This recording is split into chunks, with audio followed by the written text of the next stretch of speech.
All right, let's bring in Vasily Kashin, who is the director at the Center for Comprehensive European and International Studies of Russian National Research University. Joins us now live from Moscow. Vasily, good to have you on the show. Because there are conflicting reports coming out of Soledar, I want to begin by asking you about this dynamic between the Wagner Group and the Russian army. Its leader, its owner, Yevgeny Prigozhin, is being seen more out on the front lines, especially when you look at social media. He's being more vocal, especially about the faltering situation of the Russian military infrastructure, and is essentially painting this picture that the Russian military is incompetent. I'm wondering what your assessment is of having both a state organization like the Russian army as well as a paramilitary group on the same battlefield, on the same side. Well, thank you very much for having me. In general, we have to look at all of the statements in the context of general Russian information policy.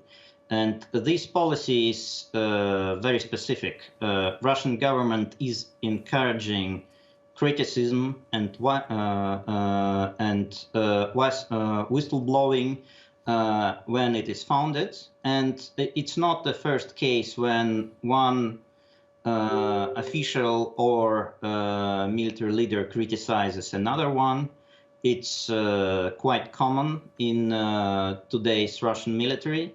At the same time, we have to see Wagner as it is an auxiliary formation of the Russian military, which is in reality, of course, controlled by the authorities and has different tactics, has different procedures and different principles of functioning from the regular military, but still works closely with them. Soledar was mostly their operation.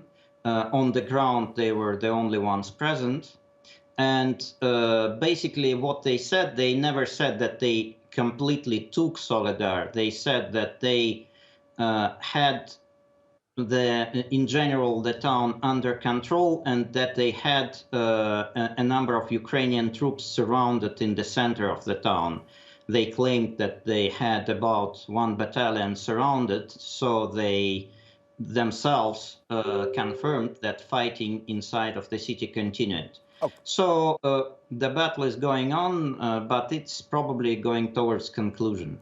I understand that the state position of Russia could be that of encouraging criticism, that of encouraging whistleblowing. I understand that. But when it comes to some of maybe the discrepancies, how much of a challenge do you think this is or could be for President Putin? I don't believe it's a challenge at all. This organization, I mean Wagner, would never be allowed to exist if there were no procedures to control it. Yevgeny Prigozhin is, of course, trusted and closely associated with the Russian leadership. I believe the security services and intelligence services have all of the necessary controls over it. No one would simply allow anyone who does what he wants to create a military organization which numbers dozens of thousands of troops now. So it's supplied by the state. They get their weapons supplied by the Russian military. They are supervised, they take part in joint operations, but they are given greater autonomy in tactical decisions.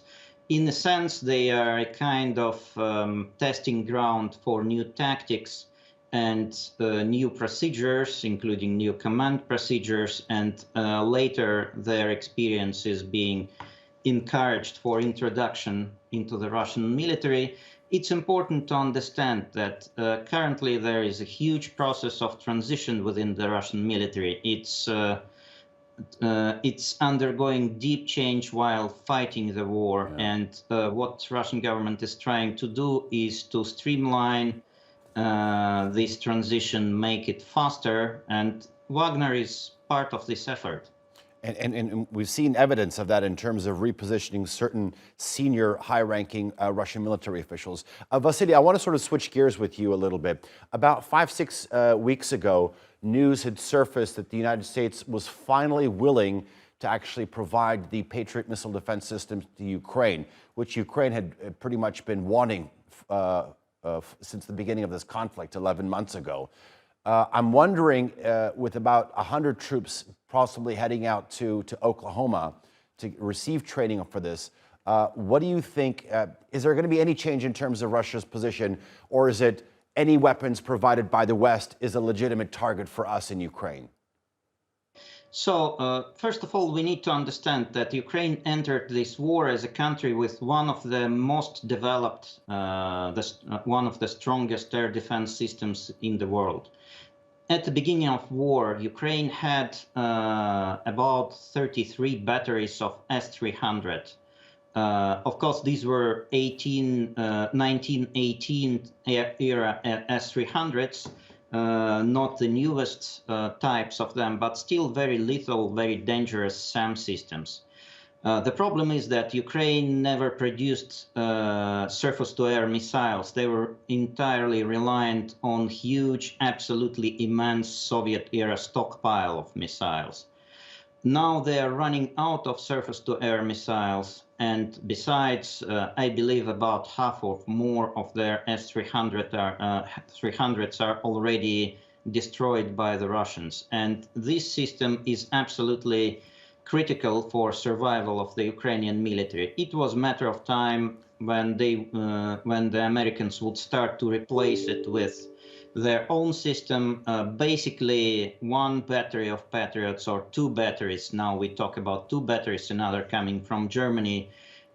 They don't change much. I believe this is just the beginning. They will be replacing S-300s, which are destroyed or running out of ammunition by now. But the problem is that that would also mean huge increase in financial burden for the West while supplying Ukraine, because the Soviet surface-to-air missile were coming free, but each SAM missile for S-300 for Patriot costs something between $4 and $8 million, depending on exact modification of the system. You cannot actually use it to shoot down an Iranian-made drone, which costs like thousands or dozens of thousands dollars. It's another challenge. A hefty price tag to pay for what could be sort of a counter tactic against some much lower-priced weapons. All right. Vasily Kashin, thank you very much for joining us here on the NewsHour. I do appreciate listening to your analysis. Thank you.